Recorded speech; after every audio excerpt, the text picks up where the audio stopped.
This is extreme right here. Hey,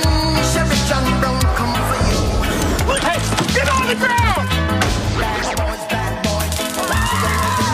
What you gonna do when they come for you? Bad boys.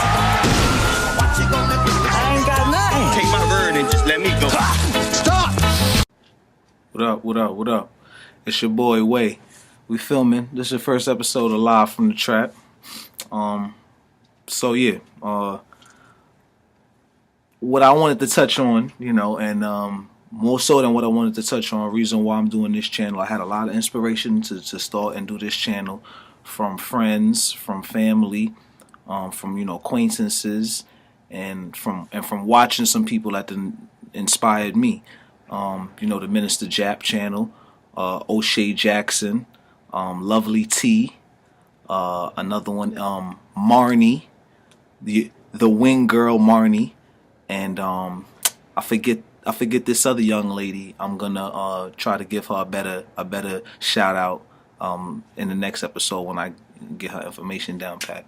But I just loved being able to have a platform to speak raw from, where it's not edited out on TV because people want to be politically correct, or because you want to save face. So there's just certain truths that you won't speak on, won't go into depth on, or won't mention certain details, about these truths, and the person who, Minister Jap, he just does like an excellent job, I felt, of touching, like how he goes about explaining and the topics of choice. These are things that people of color, especially the brothers and sisters, we this is like our everyday norm. This is like our culture. The things that you see go on in the media with baby mothers and why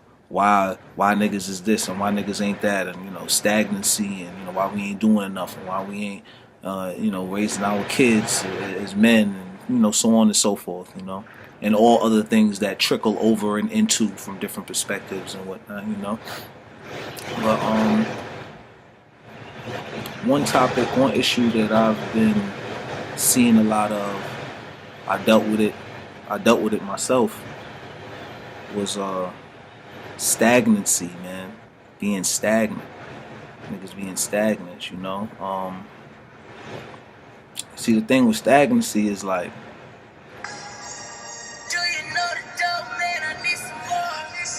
you gotta have, it's like it's a comfortability that comes over you that's so strong. I don't believe most people realize that they're even in it. And if they do realize, it's something that they don't want to accept because it works on their confidence and their egos, when you ain't doing nothing, or you ain't doing enough, So a couple years ago, I want to say like 2013, like 2013, 14, I really started to take a liking into like just wanting to do more with myself.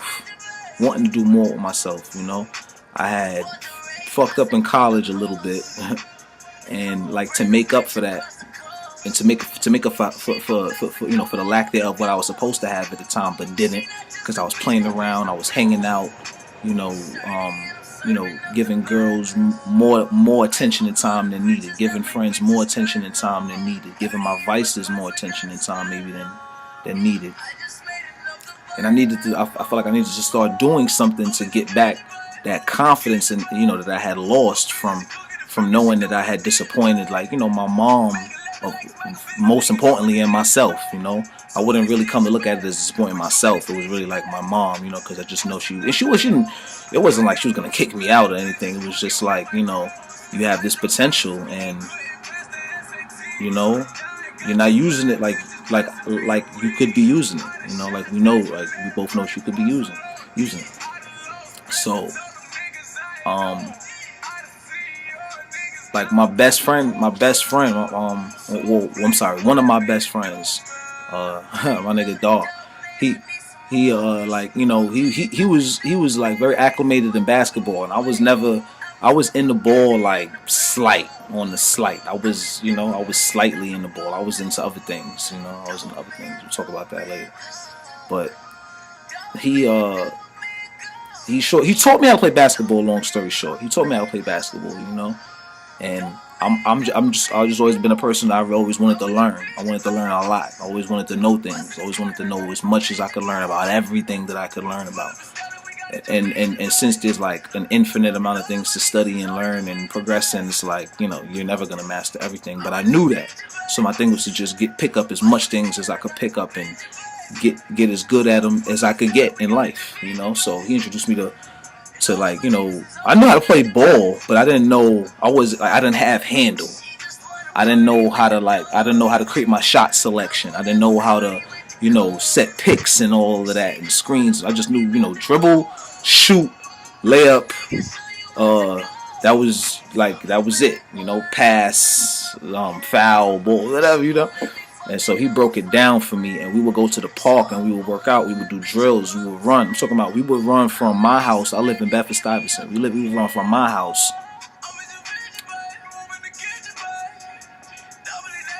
with no Metro cards in the summertime. We would do this once a week on top of all the other workouts that we were doing. We would run from my house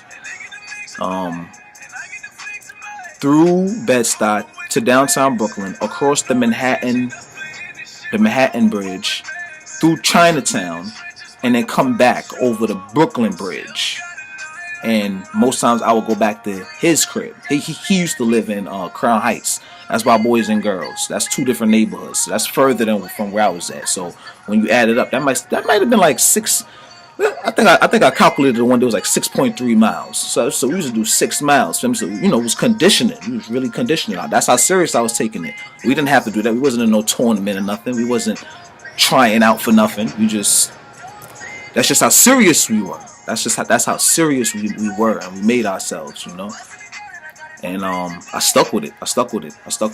I would go on to go play basketball. Like I went and got a rec membership card that was like a couple blocks away from where I was working. So it'd be like, wake up, do what I do in the morning. I was on schedule of work, and in the afternoons or whatever. So go to work, get off at 6 o'clock, 6:20, whatever, and then we Well, at that time we had him at like we did that a couple years, maybe I'm like a year or two off. So 2012, me and him stopped working together. So I was at a different job, but I was still in the area. And I would go to I would go frequent the gym and whatnot. And, I was doing everything. But on top of working, I was making sure that I was devoting time to go to the gym too. Then I had decided to go back to school 2013. I decided to go to college in New Rochelle. They have a Brooklyn campus. Niggas is probably gonna say, nigga live in Brooklyn. He talking about he getting there every day. They got a Brooklyn campus, they got a Manhattan campus, they got a Bronx campus. So I went to the Brooklyn campus. It's right there by where I live. So I'm like, I'm treed up. I got a job. I'm working 5 days a week. I go to school. I go to school 2 days out a week, but I'm going for like 4 hours the days that I go. Every day that I go, I'm going for 3 or 4 hours, and I'm going to the gym. And I'm not just going to the gym just to play ball. I'm going to the gym like, I wanted the 6-pack. I wanted the V. I wanted the,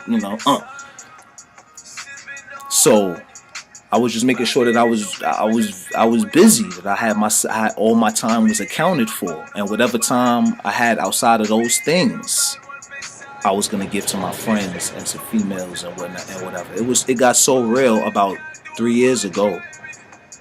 2017. About 2 years ago, I'm lying. About 2 years ago, it got so real. I would start canceling on broads to go play ball. Pardon me. A broad is just another word for a female, a chick. It's not like a condescending word. It's like if you go get the word for broad. BRAUDE. Go Google that, and then you'll see why I use it, how I use it. It's better than using the other B word. All right, so I will cancel broads to go play ball, to go work out. I would cancel on broads, like.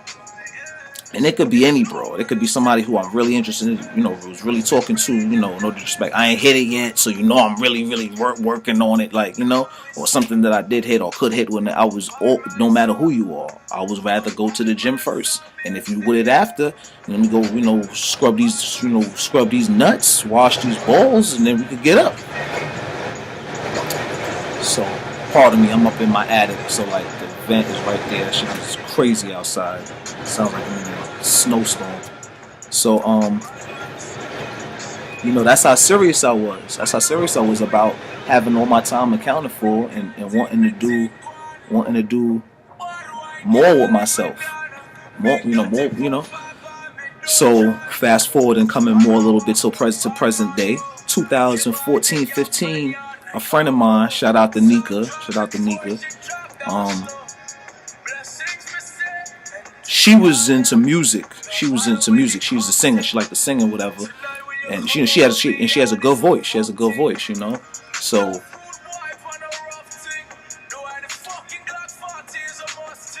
my grandmoms had passed. God bless.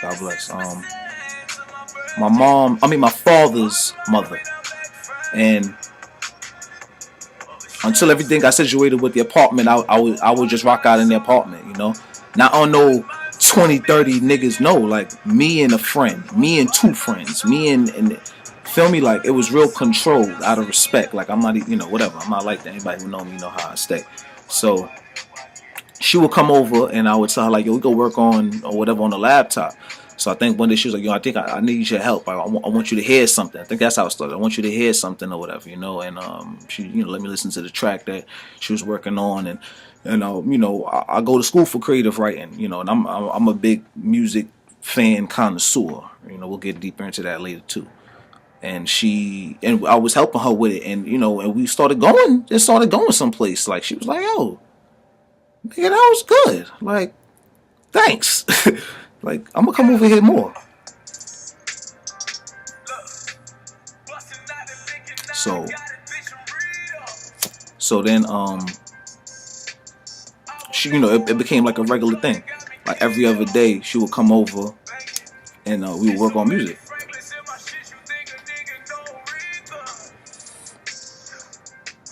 So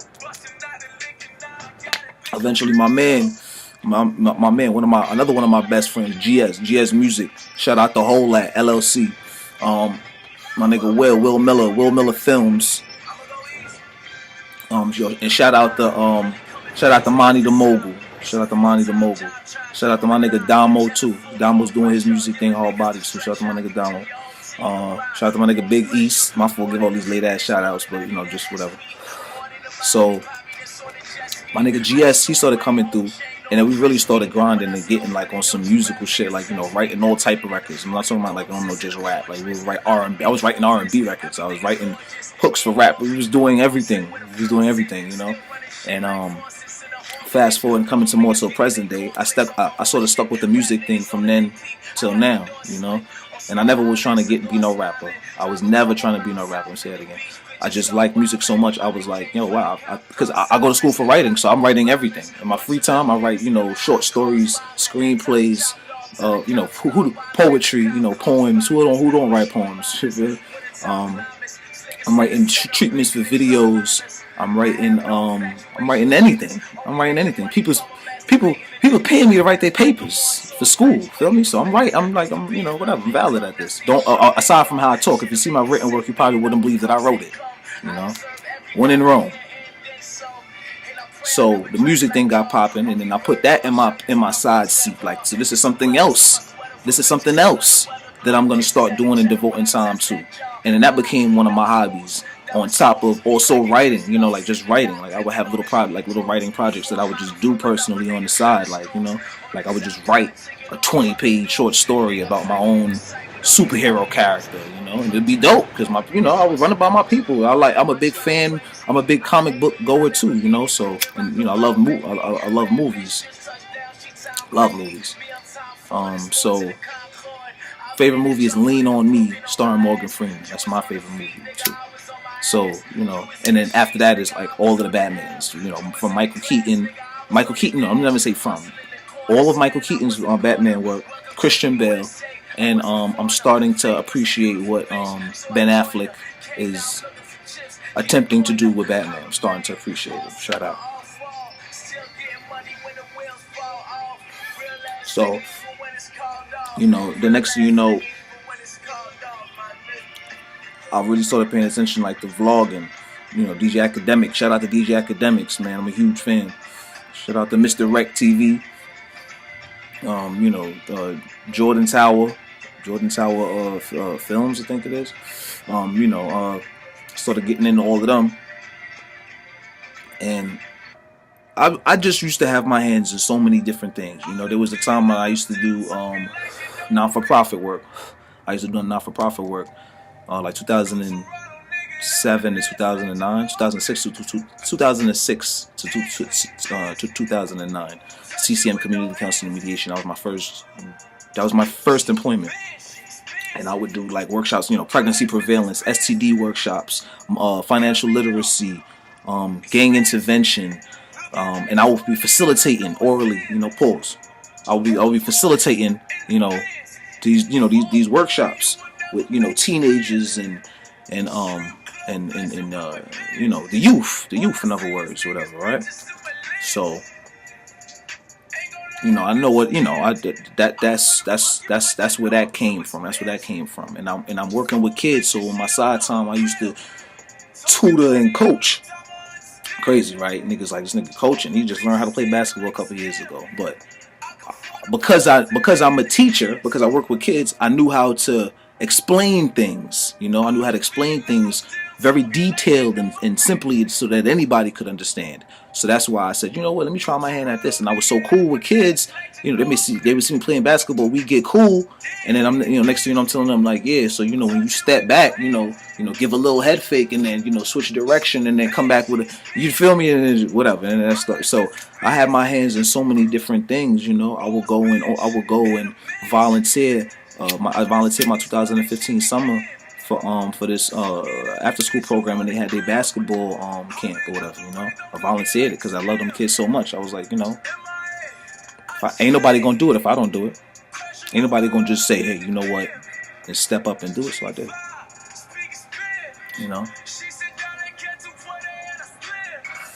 But pardon me if I'm ranting. The point that I'm trying to make is that there were things that I was passionate about that I wanted to do. And even though they might not have been no money-making opportunities immediately, it was still an investment. It was an investment in me. And an investment of my time. So in those regards, it was a success. Because I've come a lot further now in my walk of doing those things,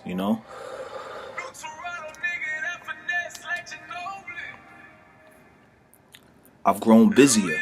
I've learned so much. I don't think I could ever give everything that I've amassed, in terms of experiences and, wisdom, knowledge, whatever you want to term it, but you just can't be stagnant. You can't get stuck. You can't get stagnant. You can't be stuck. We got to keep striving and strive in a direction to do whatever it is that you're passionate about doing.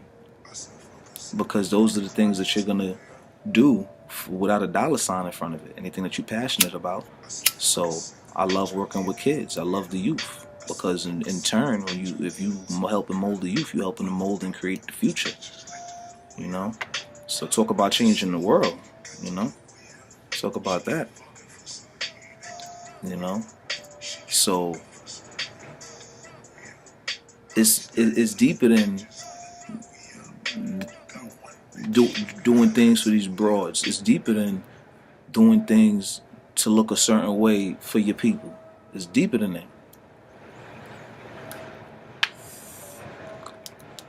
You know, like I'm good. I'm not complaining. I'm good. Like I'm smoke a blunt in the cipher with my niggas. Nah, I can smoke with myself. Nah, I still, do I gotta be all up underneath my shorty? Nah, like, she paid my phone bill last month. I didn't ask her. She thank you. Shout out, you know who you are. You know who you are. But I'm saying, like, when you're doing for you, people is gonna want to do for you too, because they see you making an investment in what? Yourself.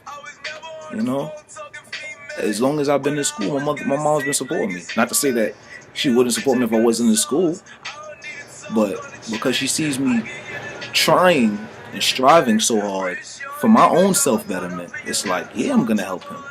What more could he be doing? Just having a job. A job just keeps some dollars in your pocket to pay the bills, so you could just sustain life. Who wants to sustain life? So you just want to keep being alive? So you're working to keep being alive. You working a job to keep being alive. A job has never never afforded anybody a mansion or millions of dollars. There's no millionaire or billionaire who calls what they do a job.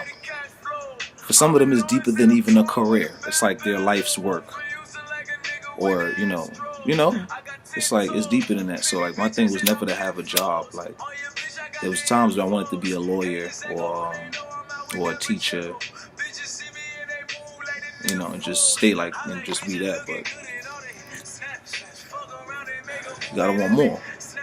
When you want more, you find yourself doing things that at another time in your life maybe you wouldn't have been doing or been interested in doing, or try to set forth the time to try to figure out how to do. I was never trying to do music, but I loved it so much. I see that I was passionate enough about it to take it up in some ways as a type of craft, and it's fun. I enjoy doing it.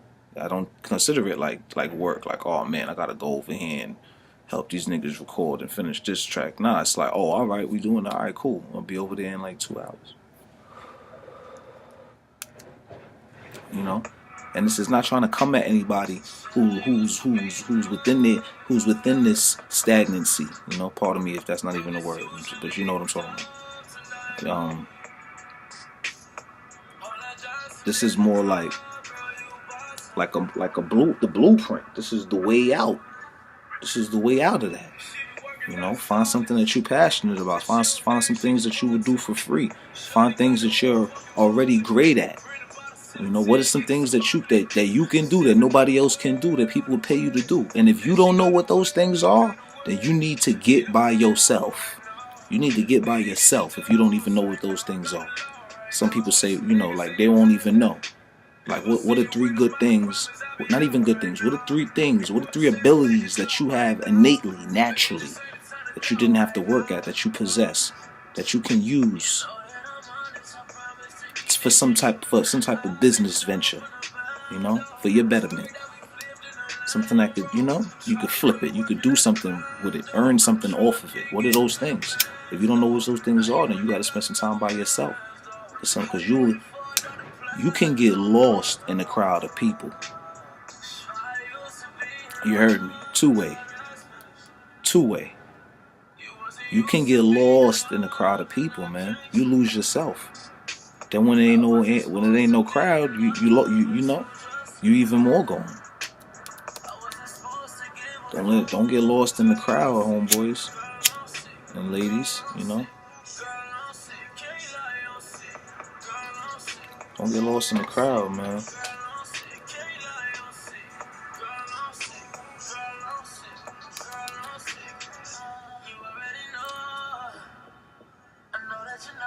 But done chatting, so I'm gonna just wrap it up by saying, you just gotta want more, because your situation ain't gonna change until you want more. Until you want more so much that it's keeping you up late at night, and maybe you're missing meals, and you're starting to get upset with yourself. Because everybody love to do this. Everybody love to do that. So, you know, get that, you know, get upset. Get upset and change whatever the fuck it is that you're doing or what you're not doing. If it's working, then make it work more efficiently. And if it ain't working, then nigga get it working. You know? So look, you know, it's the way. We're on the way out. Holla.